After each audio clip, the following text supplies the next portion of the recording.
ฟังธรรมอยู่นี่เฮาได้เกิดมาเป็นคนเนี่ยคันบุญบ่หลายมันสิได้เป็นคนบ่เจ้าว่านกหนูปูปีกหัวข้วยสร้างม้าสัตว์เดรัจฉานทั้งหมดคันจะเว้าไปไล่ไปทั้งหมดตั้งแต่สัตว์นรกอเวจีจนถึงภวากพรหมบ่มีผู้ใดที่บ่เคยพ่อเป็นแม่เป็นพี่เป็นน้องอาตมาบ่ได้เว้าเอาเด้พระพุทธเจ้าเว้าเด้ในวัฏฏะสงสารนี้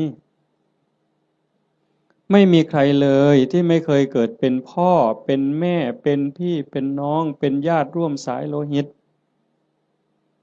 ไม่มีใครเลยที่ไม่เคยเกิดเป็นสามีภรรยากันมาก่อน